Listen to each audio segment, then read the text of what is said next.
First place on the line this weekend here in Cincinnati. The Reds playing host to the Cardinals. Cincinnati a game above the 500 mark. The Cardinals at 43-38. And with that record, coupled with the Milwaukee loss this afternoon, the Cardinals are in sole possession in the NL Central of first place.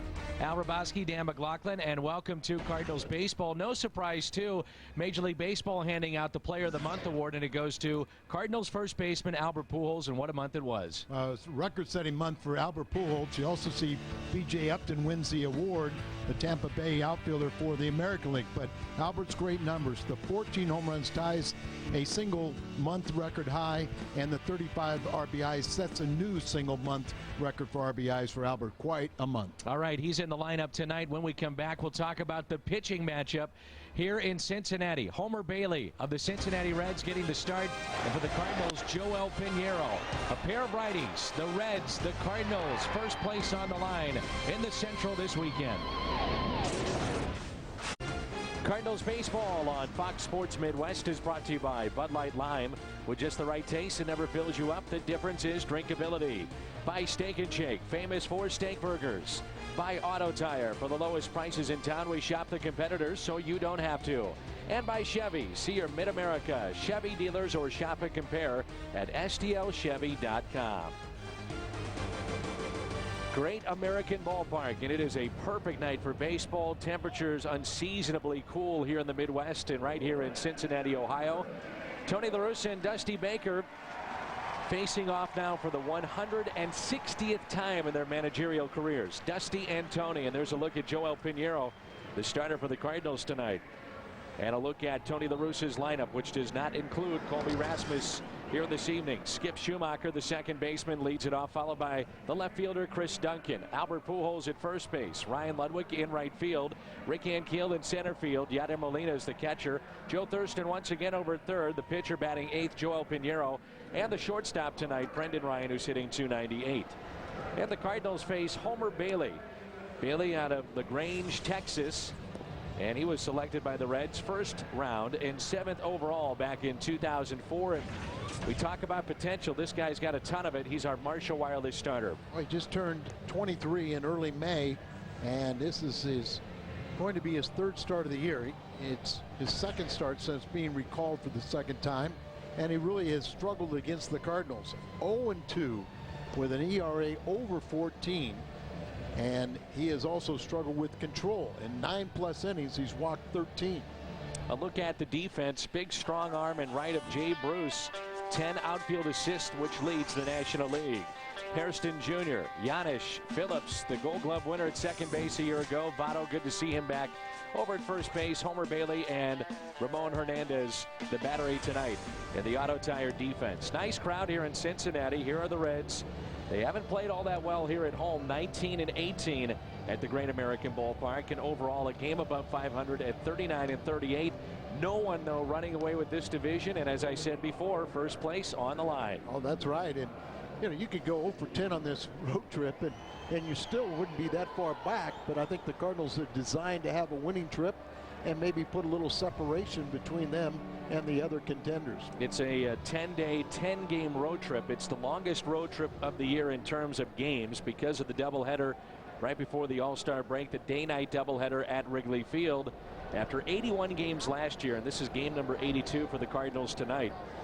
After 81 games last year, the club was 45-36, so a little better record a season ago. Domino's first pitch of the game is taken. A little bit low by Skip Schumaker. Schumaker is hitting .293 with 3 home runs and 22 RBIs.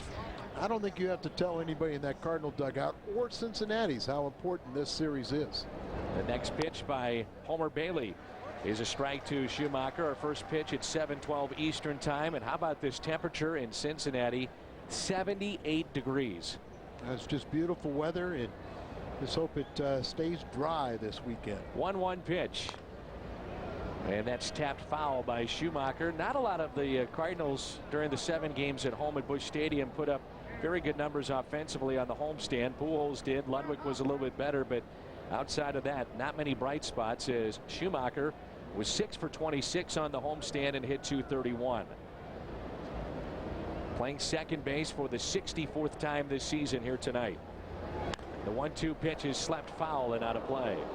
Bring up a good point, Dan, because on the homestand, the Cardinals were 3-4 with just a team batting average of .217. So this offense continues to struggle at times, but they've had good numbers against Bailey, and they think they're going to get a lot of fastballs. You've got to be ready for it. Here's a 1-2 pitch by Bailey. Off-speed pitch taken up and away. Bailey was with the big club, then he was sent down, and when he went down, folks, he went 5-0 with a .8 ERA. You can't keep him down there, and then all of a sudden when he comes back up, he starts walking people again. You know, 2 starts ago he walked 6. The last start, career high 7. And Schumaker rips it for a base hit into right field. And that's why I sit there and I just look at these minor league numbers, and they really don't mean anything. How much when guys have gaudy success at the minor leagues, it doesn't translate into success here. Ricky and I were talking about this, and I'm saying Ricky Horton on the bus, and I know you and I have talked about it, and I brought up the point you made, Al, is that, you know, the difference now between AAA and the major league level is enormous. Well, remember Kyle Davies. Cardinals hit him so well that they sent him to AAA, and then it seemed like one of his first starts was against Memphis, and he shuts them out and gets double digits in strikeouts. I don't know if you agree with this, but to me, Colby Rasmus, along with Ludwig, need to play every day. In my mind, exactly right, because Duncan right now is in between. He's late on the fastball and ahead on the breaking ball. Here's a 1-0 pitch to Duncan with a runner at first base. Taken outside. Colby Rasmus among the rookies right now in the National League. As you see the numbers on Duncan, he's first in home runs, RBIs, hits, multi-hit games, and extra base hits. So if the voting for the Rookie of the Year was done right now, you have to figure that Colby Rasmus would be at the top of that list. You're right, and on the homestand he hit .333 in the Giants series with their good pitching, .455. 2-0 pitch. Duncan pops it up left side and out of play. What they're trying to do with Duncan, as I said, he's in between. So the one thing they've said is you've got to be ready for fastballs. If they're going to throw 3 outstanding breaking balls, so be it. But particularly until you got 2 strikes, just be ready to hit the first fastball. And his mind has been, in between also, as he's taken a lot of fastballs for strikes. A 2-1 pitch. And there's a look at Hal McRae, the Cardinals hitting coach. Not much you can do when you run into Liriano and Kane and Lincecum, and Randy Johnson was good that night. Minnesota pitched well in the series against the Cardinals. Here's a 2-1. 2-2. Another name that will be brought up for Rookie of the Year, no doubt. The Atlanta fireballer, the rookie Tommy Hanson. He'll get some of that consideration too with a strong second half. And he's done a lot of that damage since we've been there. That's right.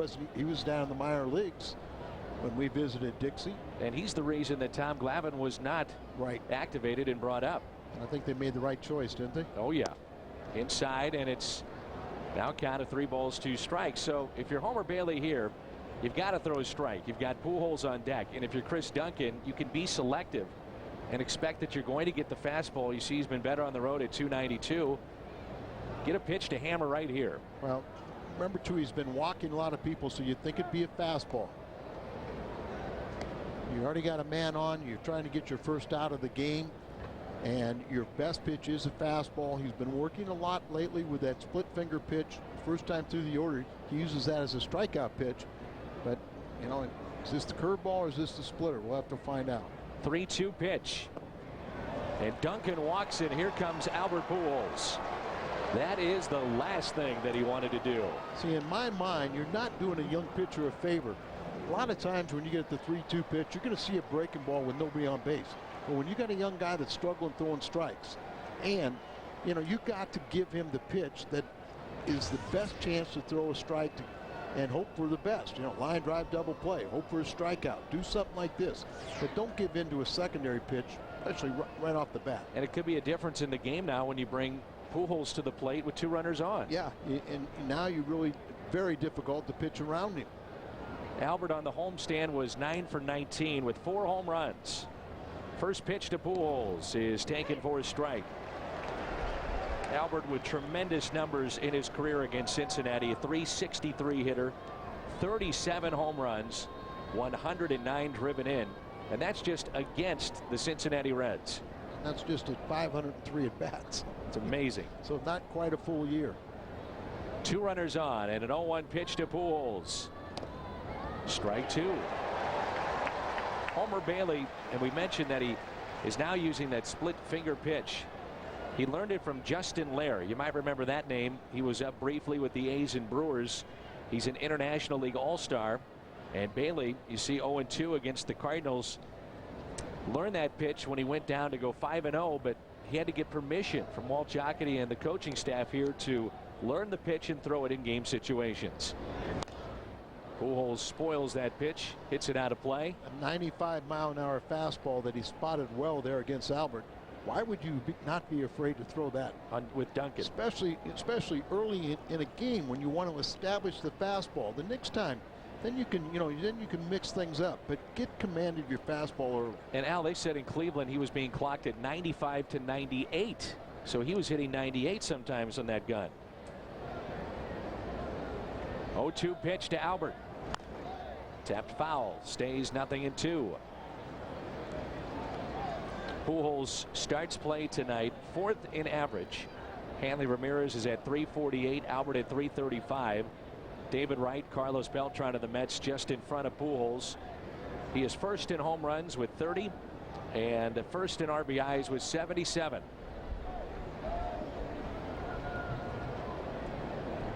Prince Fielder 2 behind Pujols in that RBI department. Gonzalez is now 6 behind in the home run department. Tied him up and struck him out. I'm not sure what Pujols is saying to the home plate umpire here. Did he try to call time? Well, you can try, but you have to be granted. And now Tony wants a clarification. Ball just running in on him. He's kind of set up away, and the only thing you could say is maybe he was calling time, but it didn't look like his mouth was moving. It's a pretty good trick. So he gets the strikeout, his first of the night, and it brings in Ryan Ludwig, who has had good success against Bailey, 3 for 5 with a couple of doubles against this right-hander. And Ludwig really starting to come into his own. After the disabled list, I think he made the wrong choice, not going on a rehab for a few days. Elected to just take batting practice and start out, but he was really timing off. But now he's starting 300 on the homestand and a great series, including last night a couple RBIs. But he would hit 350 against the Giants, so it's starting to show some protection for Albert. A clarification, I'm sure the home plate umpire is saying, look, that's fielding Colbreth behind the plate. Runners go, and the pitch is hit in the air. Out to right center field. Of course, the ball carries so well here, and the catch is made by Jay Bruce.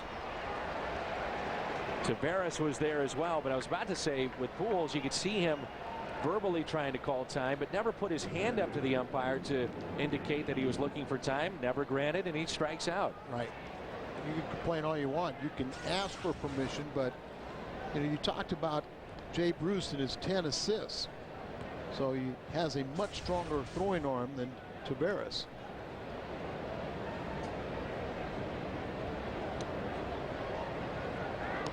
.33rd start in center field tonight for Ricky Ankiel. Ankiel hits it down the right field line and pulls it foul. So go back to the Pujols at bat here. Trying to call time. Yeah, there you can see it.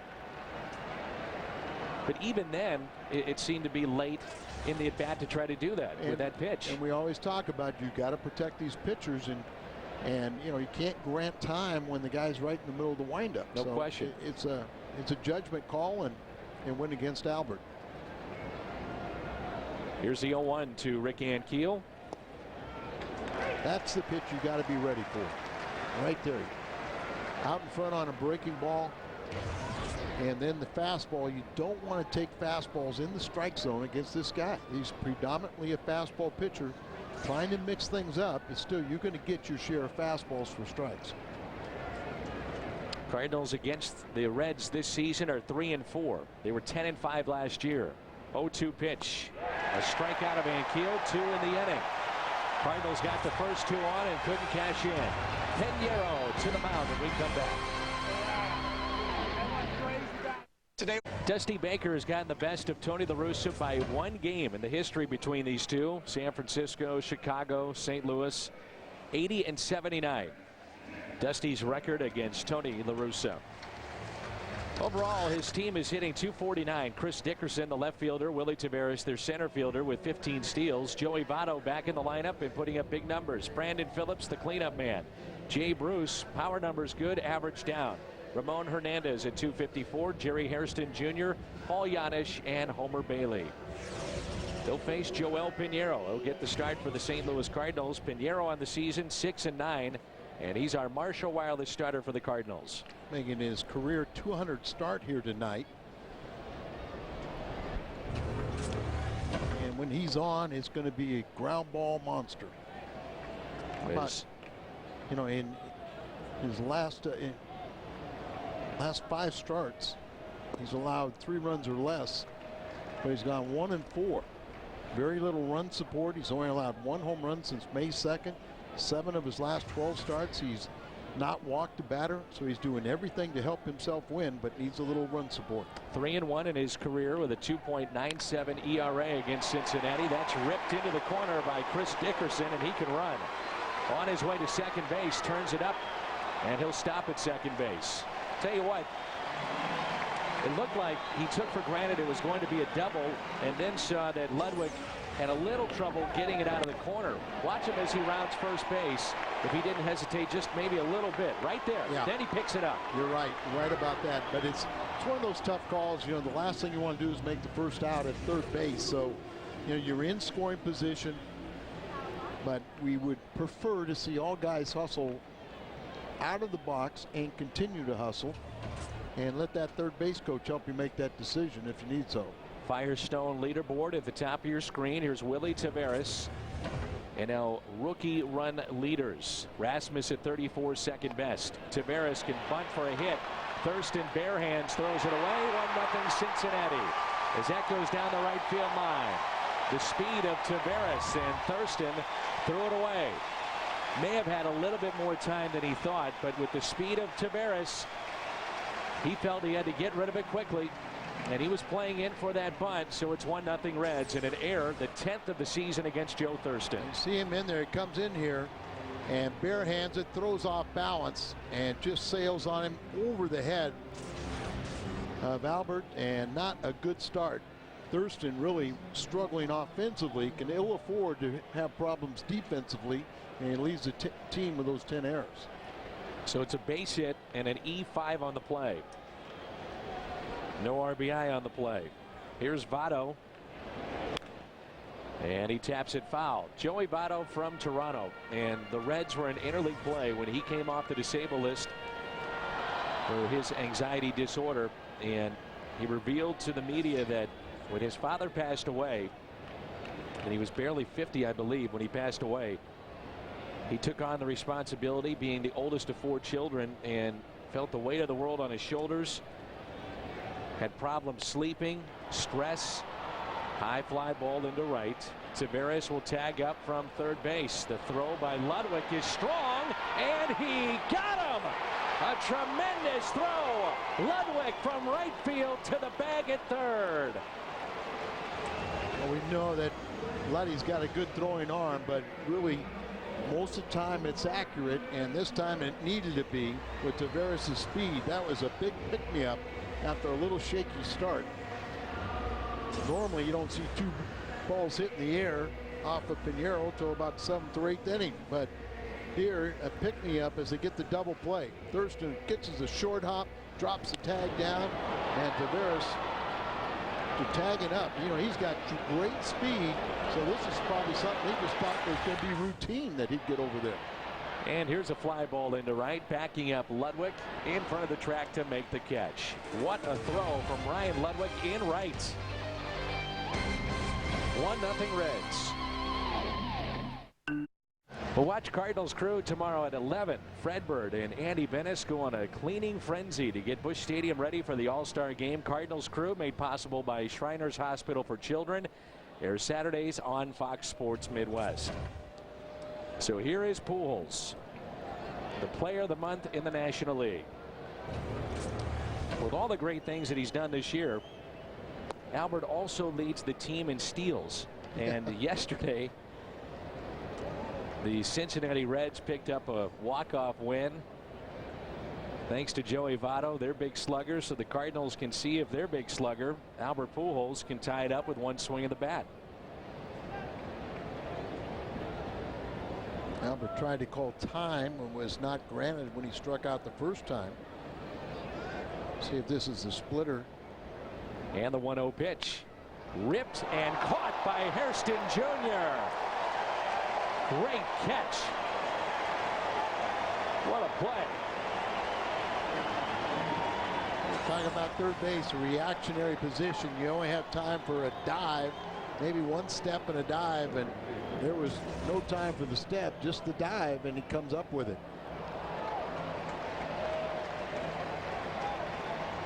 Remember just moments ago when sliding in for the ball that was popped up by Duncan and hit the concrete near the Cardinal dugout and comes up with that diving catch. Great play by Jerry Hairston Jr.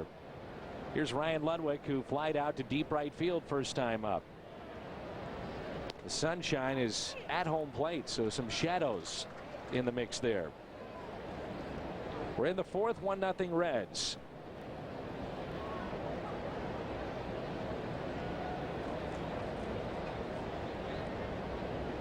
Here comes an 0-1 pitch to Ryan Ludwig. Boy, a season ago he was an all-star, and a lot of the damage that he did was against the Reds. 385 average, 4 home runs, 14 RBIs. This year a different story, 087, but that probably tells the story of what he's talked about and how he gets pitched so much differently this year than a year ago. And the fact that his timing has been off, and I think you'll see it get better, but not in this at bat. So Bailey gets the strikeout, his 4th of the evening. What happened to all the control problems for this young man? There's the, have to see the way that downward action, the split, his split finger fastball that he's been working on. Interesting that you said he had to call Walt Jockney and get permission to use that pitch. 2 outs. Well, apparently with Bailey, it's been a lot of back and forth with Dick Pole and trying to figure out how to throw strikes, be better as far as command is concerned. And Dick Pole is their pitching coach here in Cincinnati. Let's see how they pitch Ricky Ankiel. That's the breaking ball and a strike. Rick saw one fastball in the previous at bat, and he struck out swinging in the first.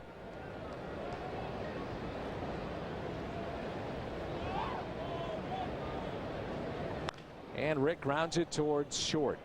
Glove by Giannis. They get Ankiel by a step. Cardinals quiet tonight with the bats. Just one base hit by Skip Schumaker to start the game. When you can stay in shape all year with the Cardinals, Sunday, July 19th against Arizona is the Diet Coke and Deerberg's exercise mat giveaway at Busch Stadium. 25,000 fans ages 16 and over receive this item as they enter the gates. For tickets, visit STLCardinals.com. I think a good promotion with that exercise mat is we ought to get Jim the Cat Hayes to show everybody his workout routine with that mat. Quite a workout, apparently. He puts himself through. As Votto flies out to center. By the way, that's also a family Sunday, so terrace or pavilion reserved seat. Get a free hot dog and soda on that Sunday against Arizona, and also kids run the bases afterwards too. Neat experience to take your kid on the field and have them run the bases at Busch Stadium. Brandon Phillips, second baseman, is flied out to right, hitting .268 at the start of play tonight. And how his career has evolved to now being the cleanup man for the Cincinnati Reds. Asked him about his thumb. He's got that fracture in the tip of his thumb. So is that healed now? And he goes, no, I still feel it. Tried to talk him into taking this series off to let it really fully heal. And he says, no, I'll just wait till the All-Star break. I'm sure he appreciated that too, your concern. Well, you know, I mean, he did. He really was thinking about it. I said, look, you could really, you take 3 days off this weekend, and you have the 3 or 4 days for the All-Star break. Then it'd be fully healed. After considerable consideration, you decided he'd just take the All-Star break off. This guy's a good player too. He is. He is a very good player. Little flashy when he first came over from highly touted in the Cleveland organization, but he can back it up now with his fielding and hitting. 0-2 pitch. Thurston, a diving stop at third base, gets up, high throw to Albert, and makes the play. Just wondering about that. You see where he's playing, that guarding the line here. I thought that was a bit odd, but ranges to his left and makes a nice play on a hard hit ball. Wouldn't be odd in the ninth, but it certainly is midway in this game. That's what my point be. Yep. And you got a ground ball pitcher on the mound. To bring up an interesting point about Phillips, it might relate to Mark DeRosa, where I'm sure the Indians look at Brandon Phillips as a guy that got away. Did we let him develop enough? What did we do wrong to where now here he is still in state with Cincinnati, and he is a fixture here as Bruce lifts it into deep right field, and this is off the wall, and Keel bare hands and fires it back into the infield.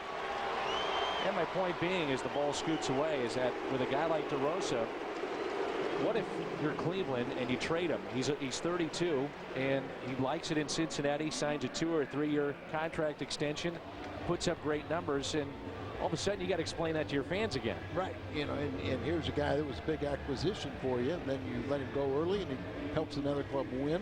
Right. This date in baseball history, the Cardinals commit 17 errors in a doubleheader. Lost to the Reds 10-2 and 13-7, which would tie a modern Major League Baseball record. That would be extremely hard to do, but they accomplished it. Oh, apparently they did. So Jay Bruce with the double, and here is Ramon Hernandez.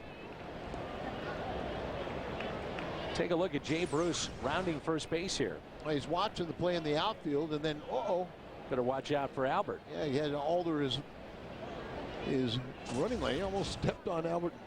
How would you like to have your Achilles tendon get severed by a guy stepping on you and rounding the bases? And Pujols has got to be leery of that too. He's got to watch that runner coming around. Well, he will trail after he gets by him. Exactly. And then try to be in position where if you want to throw behind the runner, as your cutoff men are out there in the field. Hernandez, very good numbers against the Cardinals this year, and it's really proven to be a valuable guy for the Cincinnati Reds. He can play first base as well, and when Votto was out, that's what he did. Pulls it foul. They're in a pretty good situation with their catching tandem. As Hennigan is doing leads the National League rookies in batting with 336 and on base percentage 423, and he has a 7-game hitting streak, almost 500 during that time. But the veteran getting to play here tonight. One thing we saw with Todd Wellemeyer last night, establishing the fastball first time through, and I know mechanics he felt as good as he's felt all year. First time all year. I think he felt like he pitched last year. Here's a grounder hit to short. Brendan Ryan up with it. Over to Pujols. Molina, Thurston, and Pinheiro coming up for the Cardinals in the fifth. It's 1-0. Guys like Geronimo were great defensive guys, but Perez was the great RBI machine. You had the table setters like Griffey Sr. You had Johnny Bench in the middle, but you had a lot of characters. Beetle Bailey, Bob Bailey was a great pinch hitter coming off the bench, but Concepcion was as tough an ouch as you're going to find. Rose was going to get his base hits, but they usually were singles. So you really didn't mind facing Pete Rose at all. And Johnny Bench, if you made mistakes, he could hurt you, but you were able to pitch to him. And as I said, the guy, and Joe Morgan, Sparky Anderson calls him the greatest offensive player he ever managed. Unbelievable teams. Yeah, and Perez was the glue.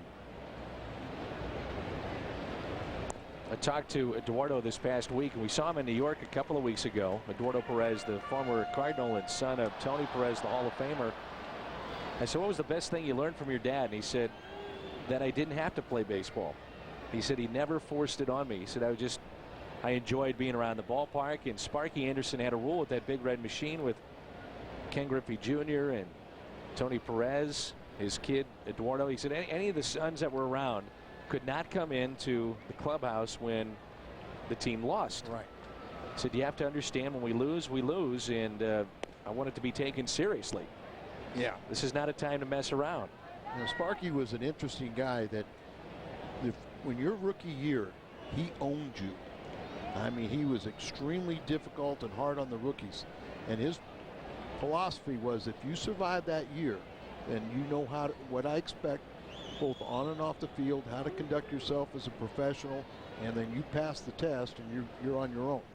Phillips pulls it down the left field line. Fair ball into the corner. A run will score to make it 2-0 Cincinnati. Brandon Phillips with his 53rd RBI. Well, a lot of conversation between Pinheiro and Molina, as after the base hit got down, Pinheiro started walking all the way home plate with his arms outstretched. Like, I'll tell you what, they were as animated as I've seen anybody this year. That's right. You know, he misses location on it, and the ball's up and in. It's supposed to be down and away, but when he came off the mound, his arms were outstretched and quite vocal in whatever he was saying to Molina. And then the conversation continued. They were kind of almost chest to chest, it looked like. Right. Here's Jay Bruce. He's doubled. 1 for 2. He's also flied out to center. 2-0 Reds here in game 1 of this 3-game series. Yeah, that's where you really got to guard against Pinheiro or other starting pitchers in this offensive drought. You know, when they feel they have to be perfect. Remember, the first run was unearned. Now you're down 2-0. You're getting late in this ball game. You know, don't get your emotions carried away with you. You know, go back and get people out. It's 2-0 now. Don't make sure it's not 4-0. 1 ball, 1 strike, and 1 out, and a runner at second base. You wonder what Dave Duncan was thinking when Pinheiro and Molina came together. Now again, the pitches are called by Molina and the pitcher. It's not called from the dugout. Right, and in my mind, you know, it almost looked like, you know, like you made me throw a pitch I didn't want to, but you know, he missed location with the pitch. Right. Here's a 1-1 to Bruce. Hit in the air out to left. Duncan under it, makes the catch. Phillips back to second base. Baseball's biggest stars will go head-to-head. One spectacular night. Summer's biggest event as Fox brings you every thrilling moment of the 2009 Major League Baseball All-Star Game. Coverage begins Tuesday, July 14th, live from St. Louis, 7 Central, only on Fox. Here's Hernandez. I realize it, but tomorrow will be the 60th anniversary of the famous speech, maybe the most famous speech, Lou Gehrig's, you know, speech at Yankee Stadium. It was on 4th of July, 1939. 2 outs, runner at second base, and a pitch taken for a strike by Hernandez. He's grounded out to third and grounded out to short. Speech that is still played every year, time and again. I think it's going to be recited in the 7th inning tomorrow. Correct. Talk about Hernandez, how quiet he is. Let's kind of just watch Molina.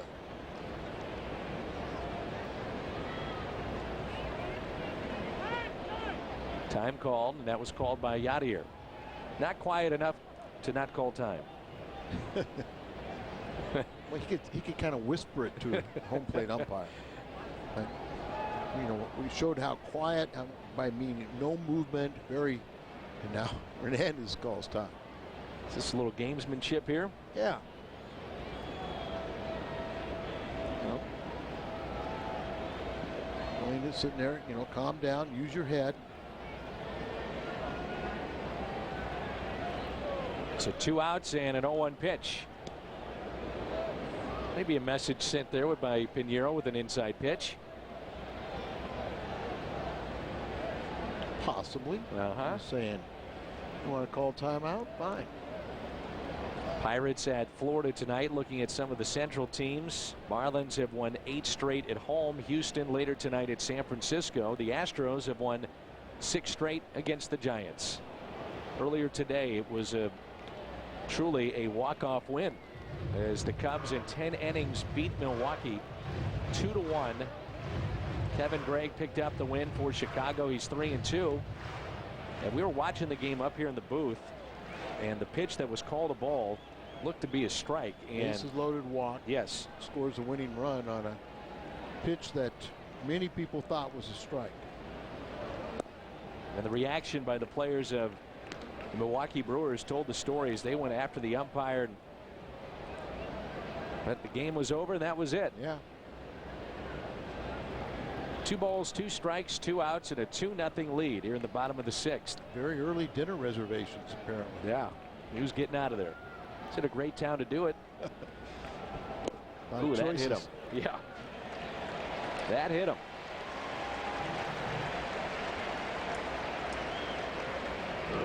Tony La Russa now will start looking at that card and see who's coming up. What kind of matchups favor the Cardinals.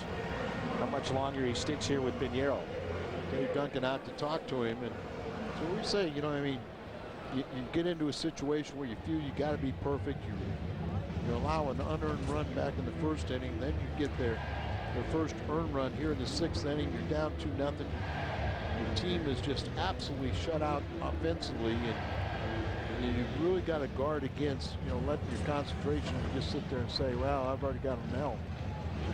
2-0, you can come back, but all of a sudden you throw a big crooked number out there, then it's all really tough. We were watching the post game the other day, Al, a couple nights ago. Even Tony La Russa, who rarely says anything to call out the players, not like he was calling them out, but he said, hey, there's no question our offense is stagnant right now. Yes, we got to get something going. And right now, you know, I mean, he's having a hard time even trying to help out and manufacture runs. This team is station to station. You know, it doesn't walk that much, and you know, if Albert doesn't do it, you know, there's mostly the guys that get hits are usually singles, so it takes a lot to generate some runs. Runners at first and second. There's Jerry Hairston Jr. infield base hit in the 2nd, and he doubled back in the 5th inning, 2 for 2.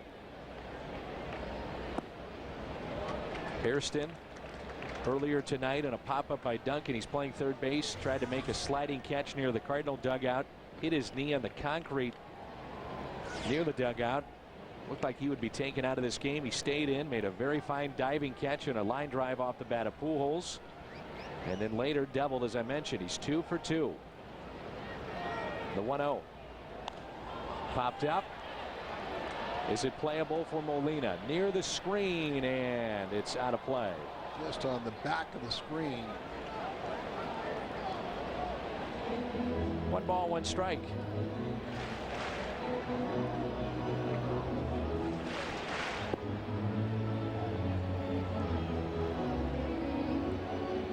Pinheiro scattered 7 hits.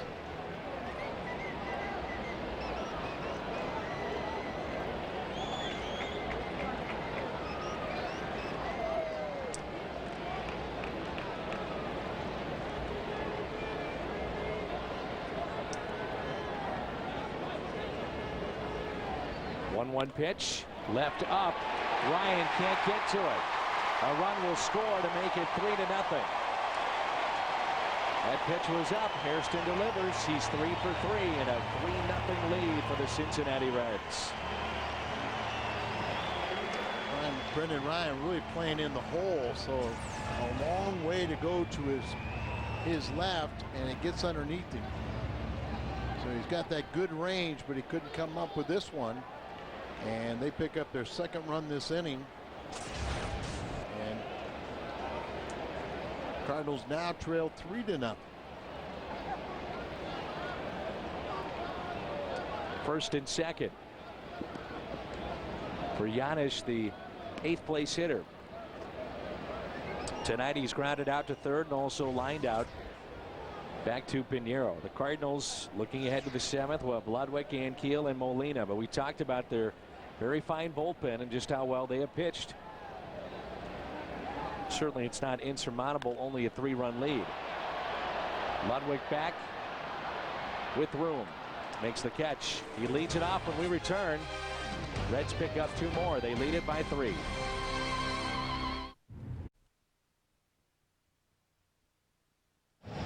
He has been unbelievable in this spot in his career and certainly this year. 406 average, 9 grand slams, tied for the most in Cardinal history this season. 5 for 6, 3 home runs, 16 RBIs. Game on the line right here, and David Weathers coming in to face Pujols, and we showed you the numbers. Pujols with terrific numbers against David Weathers, and this is where if you don't have a closer that can give you multiple innings, you're forced to use him in a situation like this. Yep, you're right. And he also had out there Nick Massett, who has been very good lately. Yeah, I mean, David Weathers, I was kidding him today saying, you know, I didn't realize you were the pitching coach for Cincinnati. He says, you don't know how many times people come up there and ask me if I'm pitching coach. Bus driver would say, hey, bus number 2 is back here. You know. First pitch to Pujols. Taken for a strike. David Weathers, before the game, had his 2 sons out on the field. He does it before every single game. Plays catch with them, hits some fly balls, pitches batting practice to him. They come with him on the road as well. This is a career appearance number 928 for Weathers. The 0-1. Taken high, 1 ball, 1 strike. Pujols tonight struck out back in the first when he tried to call time with Homer Bailey on the mound and did not get that time called. It was a little check swing and a strike. Then he lined out. Good play by Hairston in the 4th inning at third base, and then he hit a high fly ball into center field back in the 6th. What you pay for to see this matchup. And David Weathers is going to go out there and battle. He's been an excellent pitcher over the years.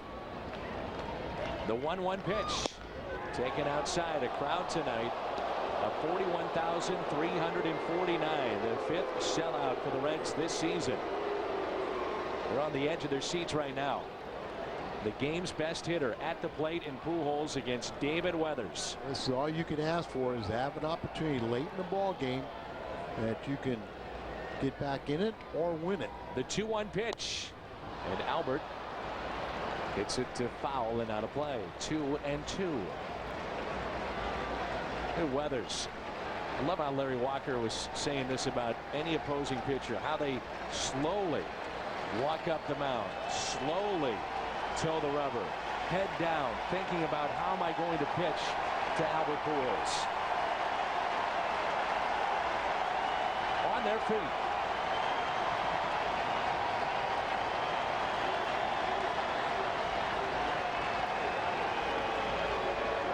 Somebody said it best recently, if you pray, you start praying with Albert there. If you don't pray, you start thinking about it. Set up inside. Weathers didn't like that as he's calling his catcher out, as he had second thoughts about the selection he agreed upon. You better be 100% right on with what you're doing.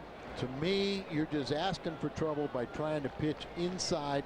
You know, David is a great competitor, but I mean, when he doesn't have the stuff that he can throw it by him, as Homer Bailey can only sit back and hope his bullpen does the job for him. Again, Pujols 9 for 18 in his career against Weathers. 2 home runs, 5 RBIs. Popped up. Will it find the seats? Out of play. Ooh, it was going to be close. That ball kind of hung up there for him, but Albert got up underneath it. Tell you what, that was a pretty good pitch to hit, too. Yes, it was. It got away with the pitch up, and to me, one of the things about Albert, he's the best in the game right now at putting a level swing on a pitch up in the zone. Even one in his eyes, he can hit it for a line drive. Isn't this what it's all about, Al? Yeah, exactly right. This is as good as it gets in baseball. This is what you pay for, to see a matchup late in the game. You see the game's best. And this is what David Weathers, you know, I mean, David's going to go out there and say, hey, I've got a chance to beat the best. 2-2, Pujols. Pujols, left center. Is it going to go? Grand slam! Grand slam! Albert Pujols, his 10th all-time, and the Cardinals lead it on Pujols' grand slam. It's 4-3. Dan, that is a new career, or new record for the Cardinals. 10 career grand slams, the most in their history. Usually had 9, and it's the first time that someone has had 4 grand slams in one season. That broke Bottomley, Tatis, and Keith Hernandez. Set up away, ball up out over the middle of the plate, and he knew he had it. Look at Tony La Russa. This was right before the pitch, I hope. Well, that's him after. Oh, no emotion showed at all. Emotion, yeah. Well, you got to finish the game. You know, you're in the 8th inning. Little chopper to second base.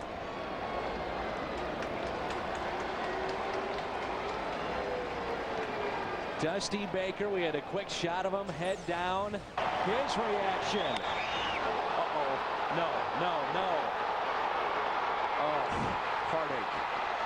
That's surprising that you don't see more reaction from Dusty, but you know, he wears his emotions on his sleeves, and Albert, I think, just couldn't believe it himself.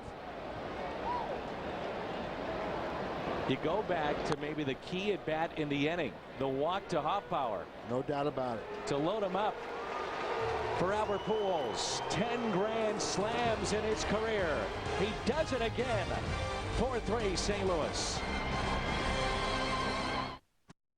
The remarkable Albert Pujols has done it again. His 10th grand slam in his career. And let's go pitch by pitch, presented by Chevrolet. Little off-speed pitch out there, gets a strike. Then he misses with a fastball, up away. Pitching away, consistently going away. There's a little slider. He fouls it to the right side. There's the hanger that he pops up that just goes into camera well. And then the fastball up out over the plate. They wanted it down and away. And Dusty now can second guess himself.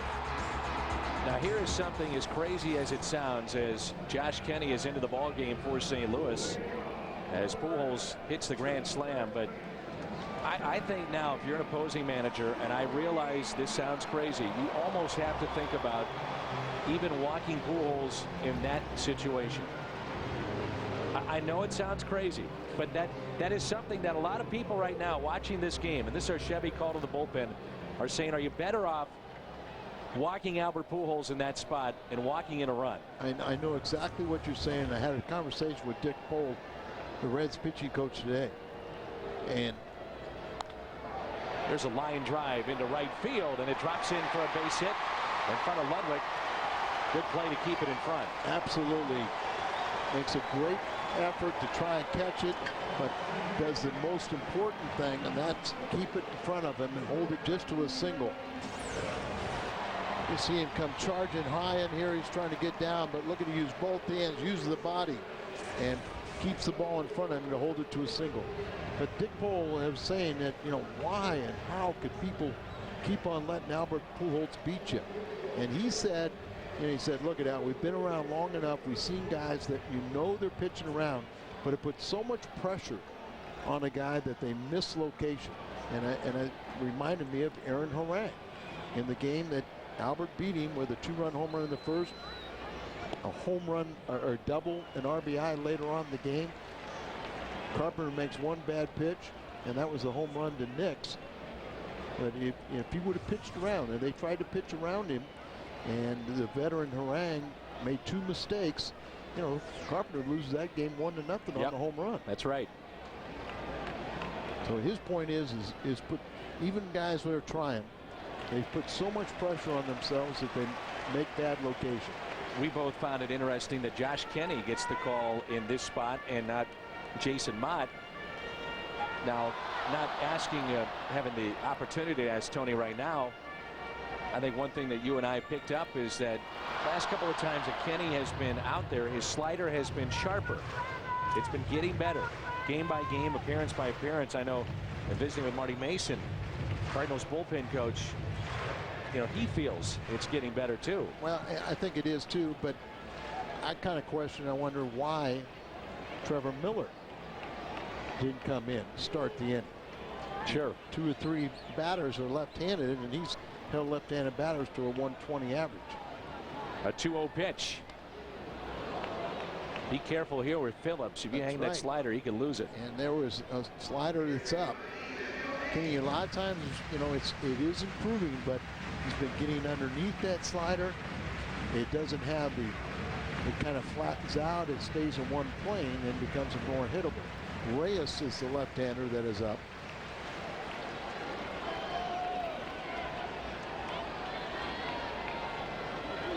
And will we see Franklin with another opportunity for a more than one inning?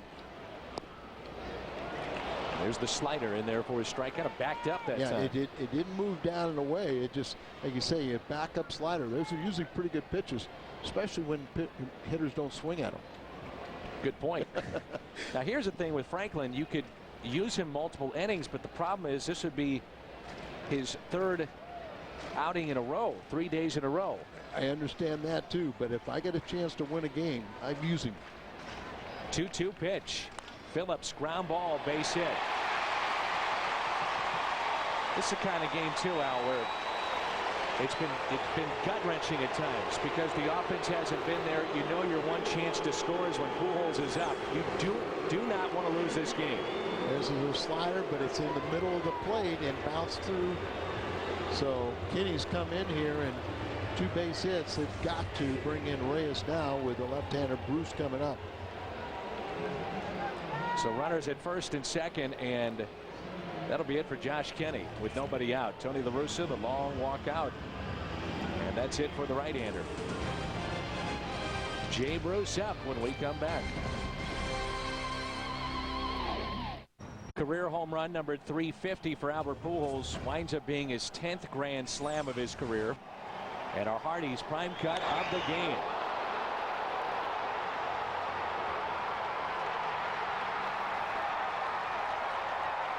You don't see that kind of reaction from Albert very often. No, you don't. It's 81 RBIs now for Albert. 81 RBIs, 31 home runs, and Jason Mott's got his hands full. Well, he's recorded 24 strikeouts in 29 1/3 innings. He needs a strikeout here. He gets Ramon Hernandez. And this calls time as can't strike anybody out until you get 2 strikes. So you're thinking of a pop-up in the infield, and when you get 2 strikes, you're thinking about that big strikeout. And a fastball at 97 from Mott.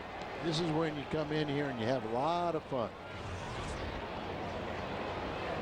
You either do it, you don't do it. Tough way, you know, to protect a 1-run lead with 1 out and runners at second and third. He's been very good at straining those runners too. Liner, center field. This will tie the game up. Rasmus's throw goes into third base. Safe there. We're tied up. 4-4. That run charged to Kenny.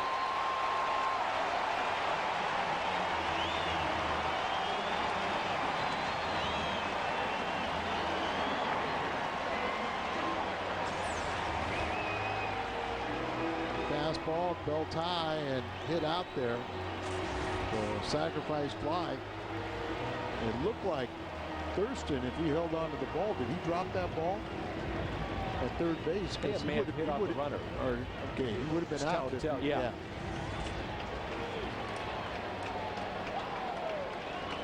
Jerry Hairston Jr. 3 for 3. A double, 2 singles, and an RBI. Look at the defense. Now they're going to see. Okay, that explains the defense. As Schumaker that would have been the oddest defense in the history of baseball. See if he left too soon. Brendan Ryan was at the second base bag, and Schumaker was directly behind him on the outfield grass. So what kind of defense is this? But the step off, and they checked, and Jim Wolf, the second base umpire, said he didn't leave too soon.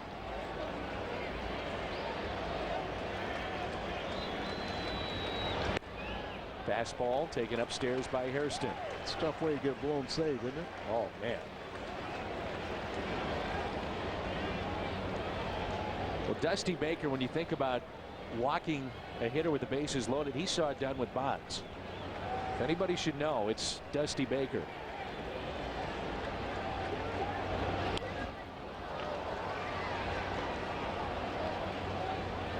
The problem is, Dan, you know how rare it is to hit a grand slam. I mean, I agree with you. The only thing I can say, you know how rare it is to see a guy like this play. And you know how rare.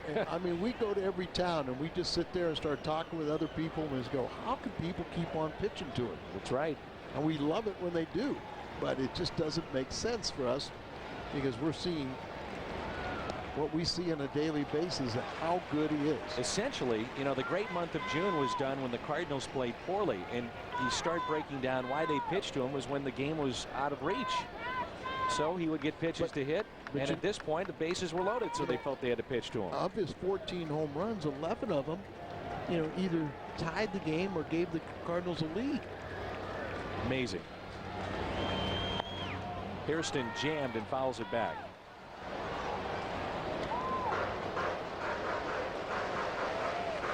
You think he doesn't enjoy coming up when the drama and the theater is there? I mean, you've got to want, or good RBI guys want to dream for those opportunities. They want to be there, to be the man. It's scary to think where this organization would be without Albert Pujols. 2-2. Strikeout of Mott. Hairston flips the bat. 4-4. Well, we're 4-4, and let's take a look at our player of the game presented by Budweiser. Albert Pujols' 4th grand slam this season. 1 out, nobody on, and Daniel Ray Herrera is into the ball game. Here's a lefty that we're talking about the other night, Al, that doesn't throw all that hard, isn't all that tall, and throws a screwball. Okay, so he's 24. He's 5'6", 165, but pretty good numbers. ERA under 2. He's been very good at straining inherited runners. Nobody on base right now, but that screwball is usually a pitch that makes it very effective against right-handed batters. And sometimes the lefties, you know, it's taken away from him. And the first pitch is a strike to Joe Thurston. So he's got the slider that will go away from the left-handed batters. The screwball comes in to the lefty, away from a right-hander. And an 0-1 pitch to Joe. Taken outside.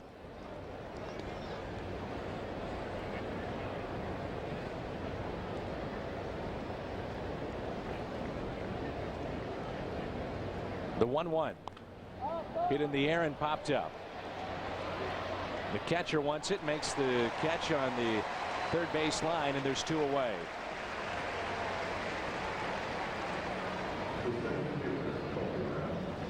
Colby Rasmus, who pinch hit in the 8th inning, lead off the 8th with a base hit, came around on the grand slam, stayed in the game, and get his shot against this little lefty. So Colby Rasmus did not start tonight. Came off the bench and singled back in the 8th inning. There's a sweeping breaking ball in there for a strike. Usually when you have Albert do what he did, you know, his 10th grand slam, 4th one this season, you're supposed to win these games. They did give him a lead after a very quiet 7 innings. Another breaking ball at 65 miles an hour taken outside.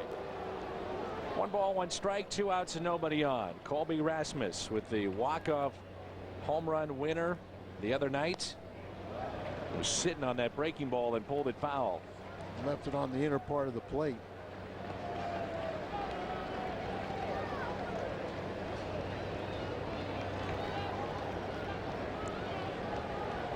Okay, this is what I use and this is how I do it. See this black bat? And you see these balls, pitch after pitch, I hit them over the fence. Carpenter's saying, how are you doing that? He is amazing. Rasmus goes down to get the pitch and hits it into right field. How is he not starting? He's 2 for 2 tonight. Now here's a question. If you're Brendan Ryan, do you give him a pitch or 2 to try to read this lefty to steal a base and get in scoring position? I don't, because he hasn't really shown you any desire to want him to run. Now, the one thing here, you've got a guy that throws a screwball. One of the ways, you've got to hit to the opposite field. It's going to be pitched away right there, so you got the first baseman holding Rasmus on. Big lead, but it was a one-way lead. Back to the bag. So 2 outs and a runner at first base. The lefty Herrera in now to face Brendan Ryan. Put the run and hit on, protect Colby a little bit. He's leaning. And his first move was back to the bag. That's what I meant by it's a one-way lead. Sure. It's, leaning out there, but no intentions. And we've seen most of the time when Colby's out there, a lot of times his first step is always back to first base. Playing a little bit too cautious.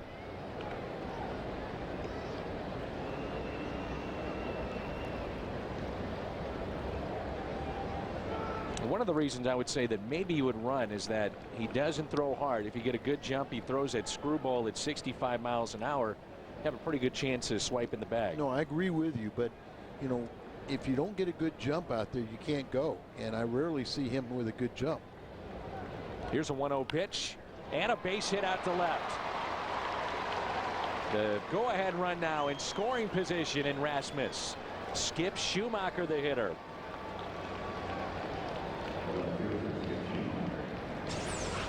Herrera spent a lot of time worrying about Colby out there. It hangs a pitch to Brendan Ryan, and he gets his first base hit.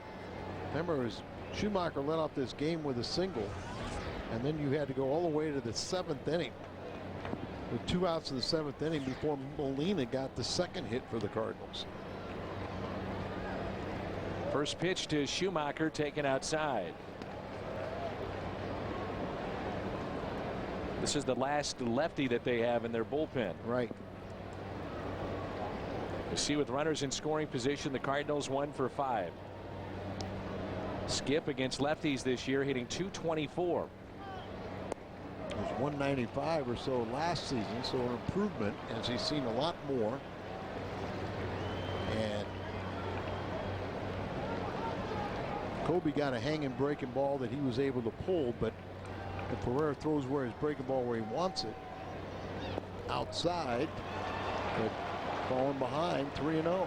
And on deck, it's the rookie Hoffpauir. And Carlos Fisher is warming up, right-hander.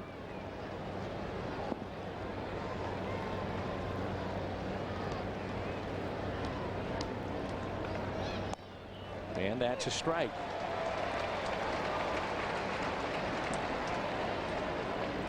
Let's see if he wants to take another pitch here on 3-1.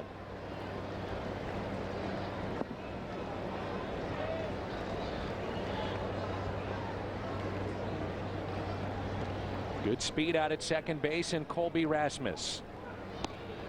Strike 2.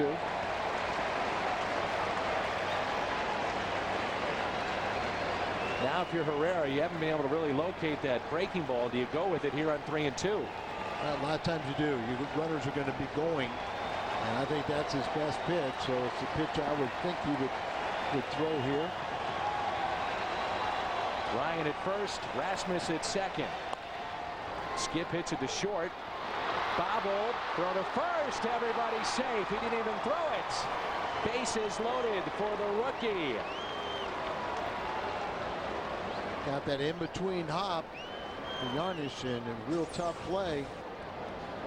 3-2, just kind of protecting the ball down, got underneath it a little bit, and Yarnish couldn't get a hop that he liked and can't connect. May have had a little English on it too out the end of the bat.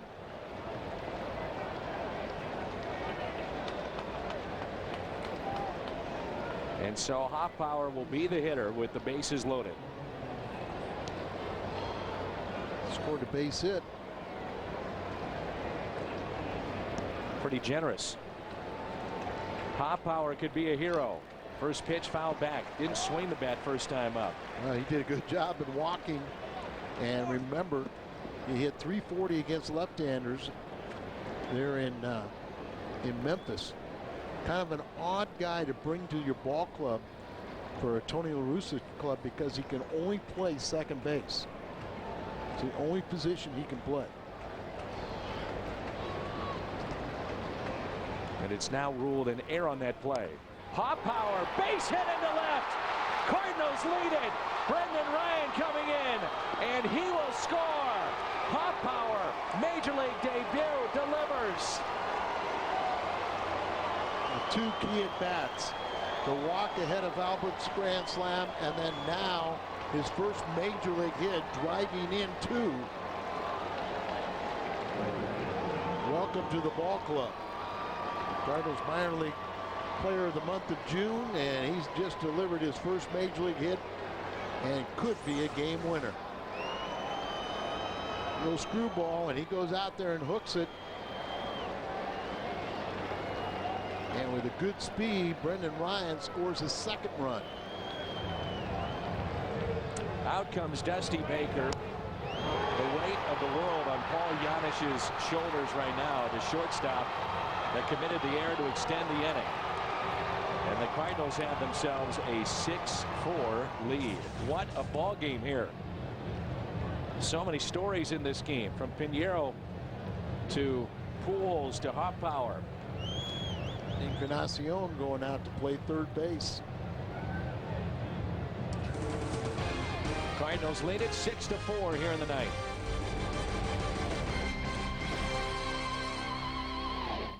Oh, by the way, look who's up again, as Jarrett Hoffpauir delivers the bases loaded single to score 2.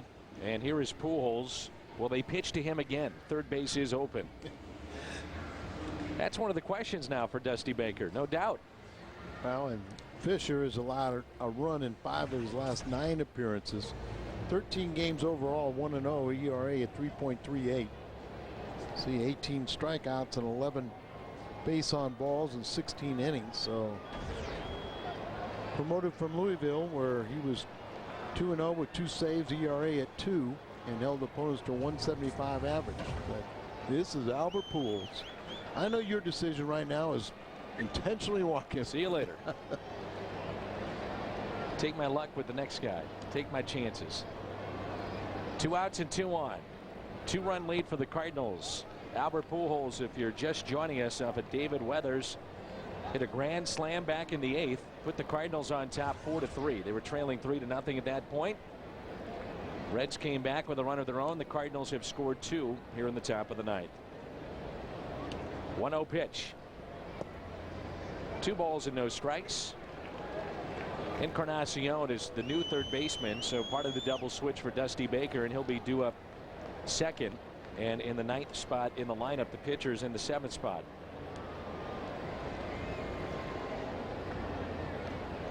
.2-0 pitch. 2-1. This is a game where one of these managers was really not going to sleep well.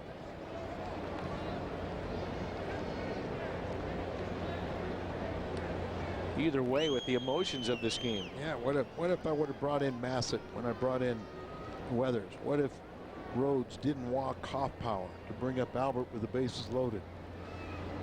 A 2-1 pitch. Grounded, fair, and Albert has at least 1 more RBI. Into the corner it goes.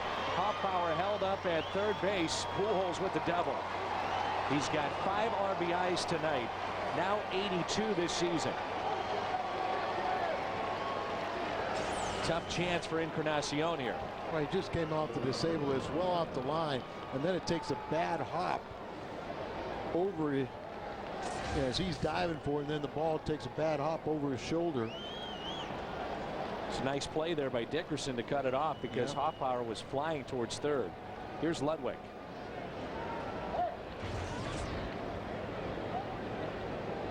Runners at second and third base. Now they're going to intentionally pass Ludwig. Fans are saying, why didn't you do this when Pujols was up?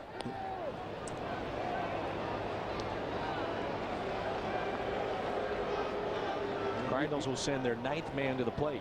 See, they're booing now because of what you're talking about. His pitcher's spot is on deck. There you see Tyler Green going to the bat rack. And you knew that still a save situation at this point. I think right now you got to give it to Franklin no matter what.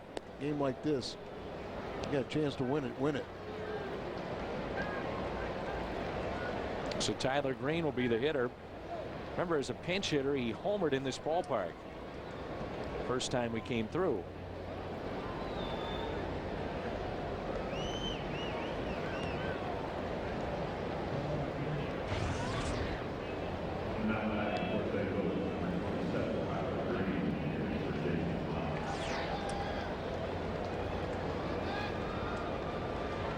Cardinals couldn't get base runners in the first 7 innings, and now they've had them all over the bases.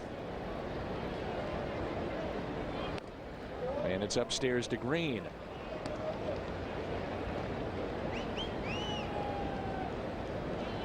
Take a look at the first game of this road trip, and obviously this is huge if the Cardinals can pick up the first here tonight, knowing that Carpenter goes on Sunday.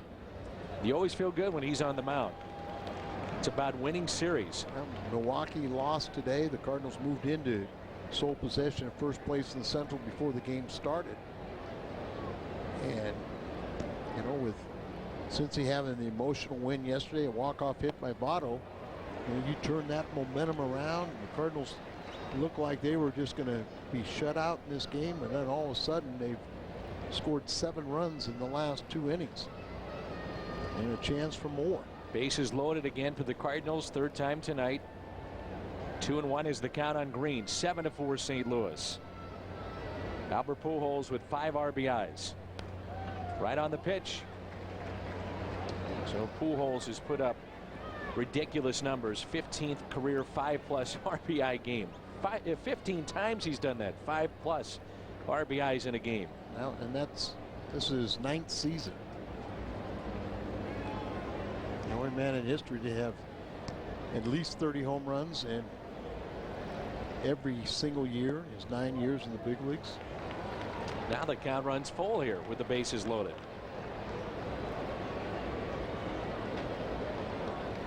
Like we said before, Al, we're watching arguably a guy that's putting together one of the greatest careers, if not the greatest career ever in baseball. And it's not far-fetched to say it, is it? No, not at all.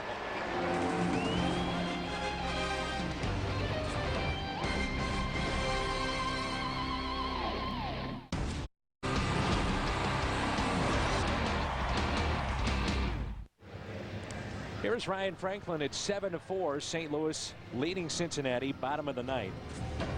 And Ryan Franklin, this will be the 3rd night in a row we've seen him come in. And he has just been terrific this year. Record of 2-0, picked up the win. The walk-off game that Rasmus hit that home run. And the saves have been up there with amongst the league leaders. He's got 19 on the season. Heath Bell of San Diego with 22. Brian Wilson with 21. K-Rod with 19, along with Ryan Franklin.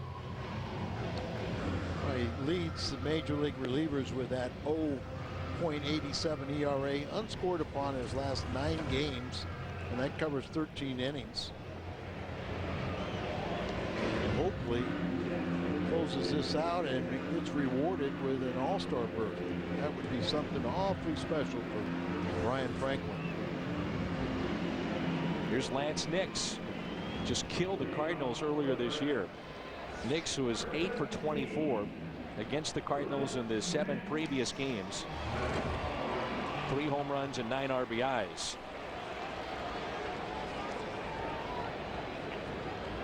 First pitch is taken for a strike. A late call on the inside corner. Leads the Reds pinch hitters with 5 hits and 19 at bats. 250 on the year with 7 home runs, 21 RBIs.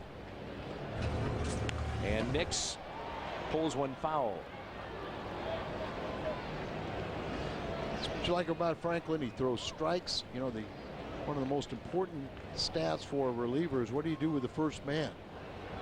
And not quite as important as it used to be, because most of the time relievers start innings, but he's retired 26 of the first 29 batters he's faced.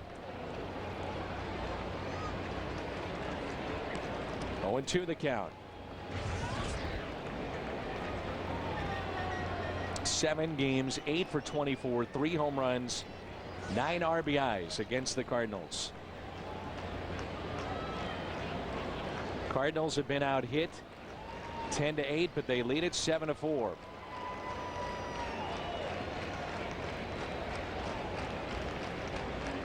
Here's the 0-2 pitch from Franklin. Swing and a miss. And Molina will throw it to first base. Pujols covering for the all-important first out. That's the thing that makes him very good in this role. And we've talked about it a lot, but Lance Nix comes in, hits from the left side, and Franklin can get lefties out, the righties out. It just doesn't matter, and he does it efficiently. He does it so efficiently that you get pretty good defense behind him. But nobody really seems like they center the ball against him. But the defense knows he's always throwing strikes, so they're on their toes. They're ready. The drama is already there because, you know, he's a closer. It's in a safe situation, and usually your defense is so much better. Encarnacion looks at a ball a little bit low. So here he is back, and some believe maybe back too early. Chip fracture of his left wrist. And prior to going on the disabled list, he was 0 for his last 12 and 1 for his last 28. That's a strike. First pitch looked pretty good too. You're almost like, you know, a little hesitant to swing the bat when you're guarding against a hand injury.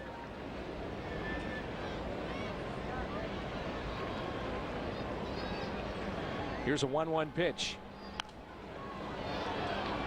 Did go on a rehab and appeared in 11 games for Louisville. Hit .270, 2 home runs, 8 RBIs. On the year, 127, 1 home run, 6 RBIs. So 1 ball, 2 strikes. What does he throw? The slider. 1 out, nobody on. Here comes a 1-2 pitch by Franklin. Swung on and hit out to deep left. He looked comfortable there. In this location and paid for it. Schumaker will dig it out underneath that scoreboard out there in left field. 1 out double. On the slider that's going to be down and away, and looked like the ball didn't do anything but just kind of sat in the middle of the plate. Yeah, you see Molina, and you see, look, at really didn't do anything and hit hard. So Encarnacion is back. Molina out to visit. In Cincinnati, Ryan Franklin back in '06 prior to signing with the Cardinals was 5-2 with the Reds. Right. He went to Philadelphia later that season, right? Philadelphia, Cincinnati, then St. Louis. The other way. Yep. And that's what. Remember last time we were here was Micah Owings hit that home run off of Franklin on a Sunday afternoon. But he can atone for that right here. I'm sure the people that follow baseball day in and day out with the Reds are thinking, how did this happen? How has Franklin become such a good pitcher? Right. This is now his 174th appearance wearing the Cardinal uniform.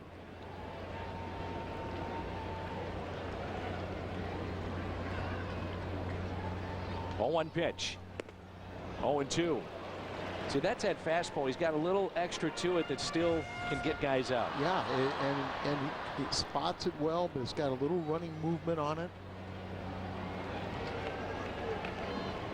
The only time we've ever seen him really falter was, you know, when he's overworked late in the season. But when he has his rest. Here's a ground ball. Hit to the right side. Hoffpauir makes the play. What gets lost in this game because of the Pujols grand slam, outside of that at bat, 2 of the biggest bats tonight from a guy making his major league debut. He walks against Arthur Rhodes and then comes up with the bases loaded and delivers a single. No doubt about it. You know, he's open your eyes with those 2 at bats. It's the kind of game that's devastating if you're Cincinnati, if you can't come back and win. And it's a huge win for the Cardinals. Yeah, I mean, this game was a Cincinnati victory all over it, but Tony's motto, play a hard 9, and it's paid off in this game.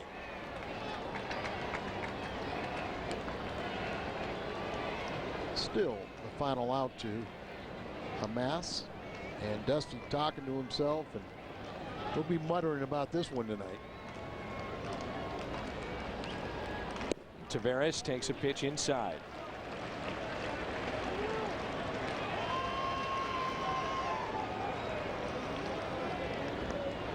And the one thing about Franklin is that excellent control. Rarely is he pitched behind in the count, and if he falls behind, it's rare that he's going to walk anybody.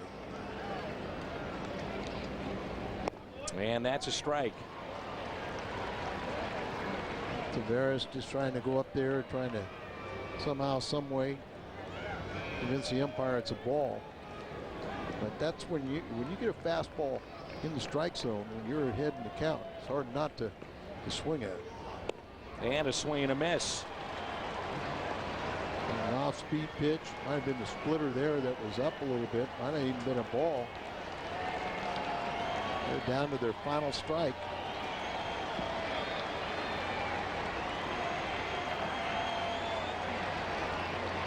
Third ball. Ooh, just missed. And you lay off that one. Runs the count full with 2 outs. Do not want to walk this man to bring up Votto with a chance to tie it. He's their best hitter. So you go back to basics, throw a fastball. And a ground ball foul. Taveras has very little power, so you're not afraid to challenge him.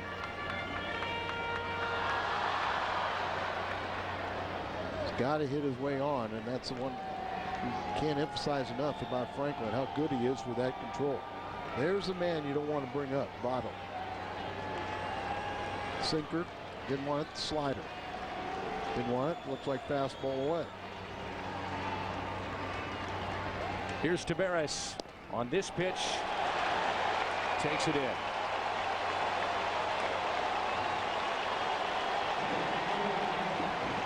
Last thing Tony thought he would see, and Dave Duncan will go out there and try to settle down Franklin. Not that he needs to, but just slow things down. Give a quick little scouting report against Joey Votto. He's their best hitter.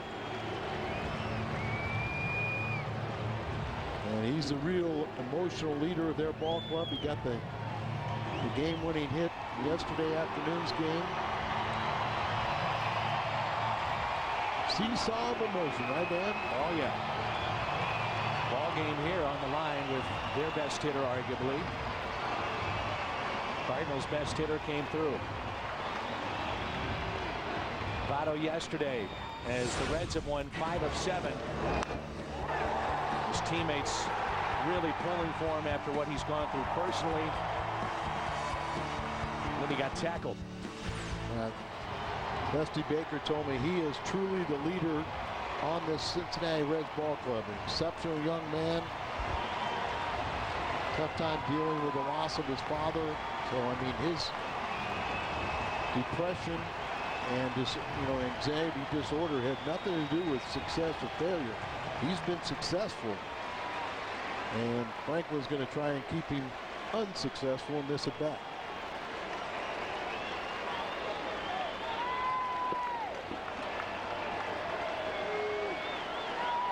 Fastball away. First pitch is strike. It was perfect pitch right there. I mean, it was a pitch that hit the target. It might have been called a ball either way. As Votto thought it was too far.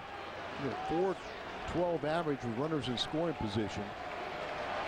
Hit ahead, wants a sinker away. I mean, that's painting. You can almost get the impression right now that they said, that Votto cannot tie this game against you. And Franklin just executing perfect location. It's 1-1 count.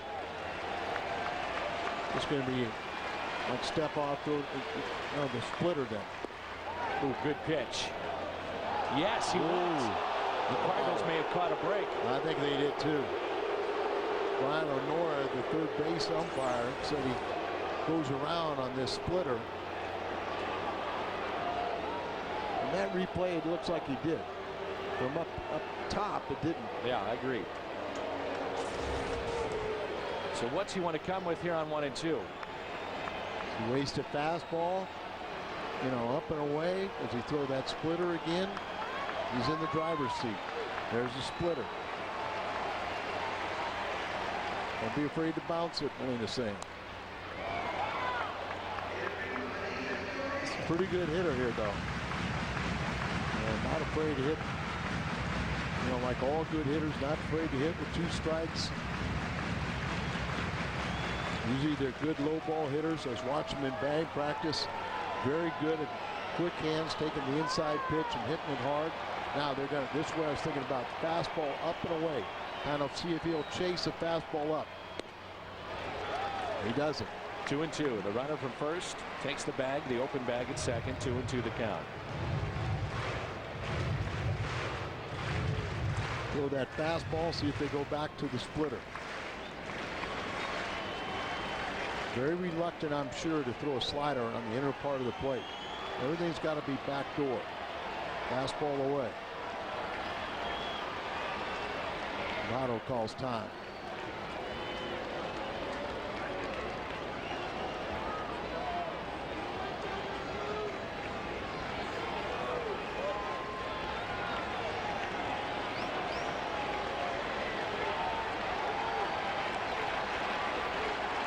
Third ball away.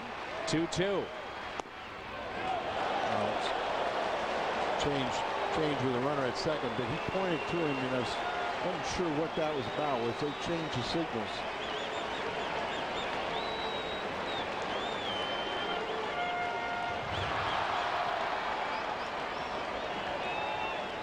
Phillips on deck, and the count is 3 and 2.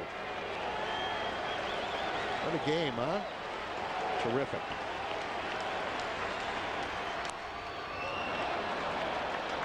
And back to splitter.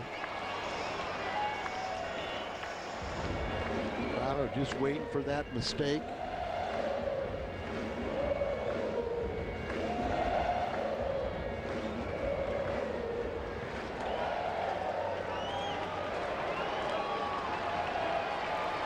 What'd you say? A win here by Tony, and they'd be even in their match, head-to-head matchup, 80-80.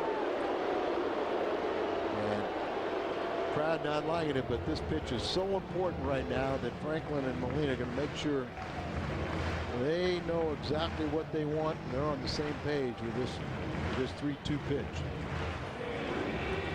Or they're talking about where they're having their dinner plans.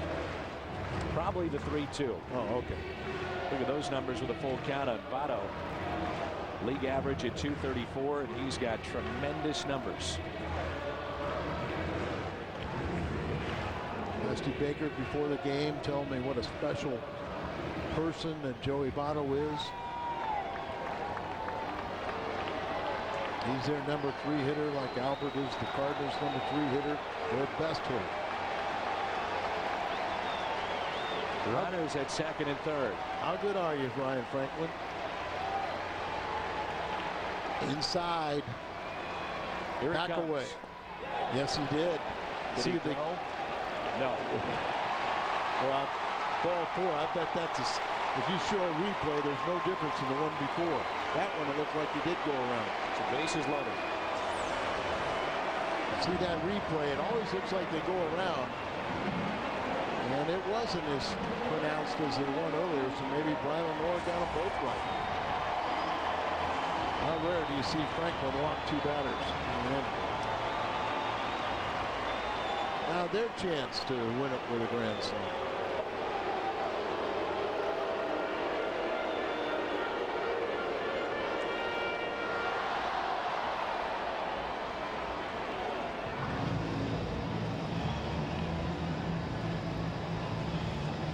Third day in a row for Franklin, and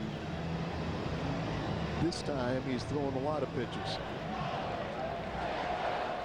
Have to assume he's not available tomorrow, but nobody's worried about tomorrow right now. They're trying to finish this game off. Bases loaded. Phillips.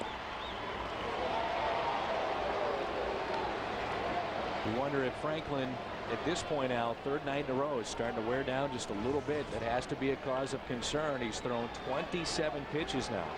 27. Well, that's what I'm saying. This is he obviously will have tomorrow off. Mott or somebody else, maybe one of the lefties, will get a chance to save a game. Strike two. On this date in Reds history, 2007, Brandon Phillips homered and drove in 4, leading with the Reds past the Giants 7-3 at the Great American Ballpark. Dusty would settle for 4 RBIs with his one swing of the bat. 0-2. So Ryan Franklin right where he wants to be, ahead in the count.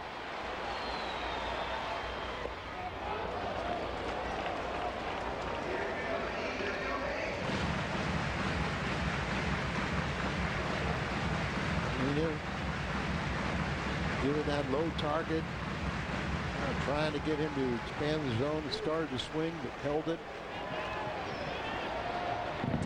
Phillips with a couple of base hits tonight and a run scored. Let's hope that fireworks is really just the fireworks after the game.